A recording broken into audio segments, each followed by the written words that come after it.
Back now live with State Representative Gary Bans, who is talking with us about education cuts. So let's get straight to our viewer questions. Let's pop up the first one here. This is from Crystal. She says, we have teachers out here earning advanced degrees, countless hours of continuing education. I have a master's with 13 years of experience and make $38,000, but we do it because we know it has to be done for the kids. So if the good teachers quit, what happens to our students?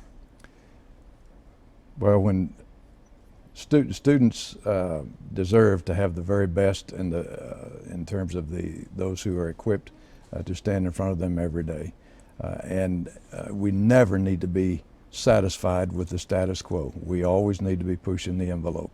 But you also have to do that within the framework of what your resources are that you have available to you at the time.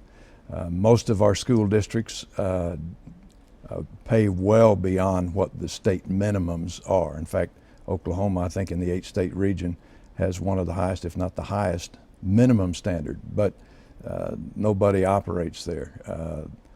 We've got to do the kinds of things that are going to incentivize people to come into the profession as well as be willing to stay.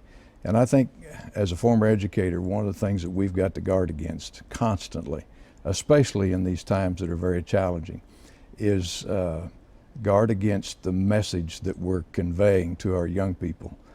If all these young people ever hear is how bad it is, how poorly they're paid, how they're not respected, and how they're challenged, that creates a message that works counter to what it is that we're trying to do.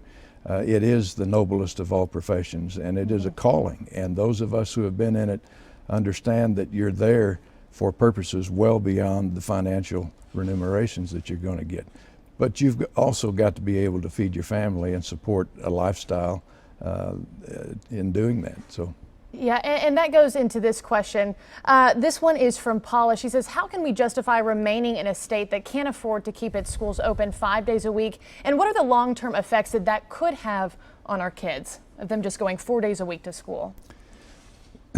Well, those were decisions in most cases at the end of the school year. It was very convenient because things were tight this year.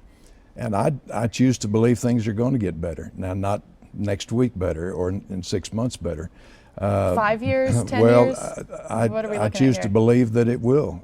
We'll come out of this. The energy crisis that we're experiencing will run its course. It is cyclical in nature, as well as the agricultural sector of our economy. Both of those are highly volatile, but we will come out of that. And most of the school districts that I'm aware of, particularly in the area that I represent and where my grandchildren attend school, had 5 or 6 snow days built into their schedule, and they just used those on Fridays. We didn't have severe weather this year. Nobody had to stay out of school because of weather. So it was real convenient, and a lot of school districts made that decision to coincide use of those snow days that they had off anyway. But that's an extreme measure that districts had to implement this year due to the circumstances that I don't think we're going to see moving forward.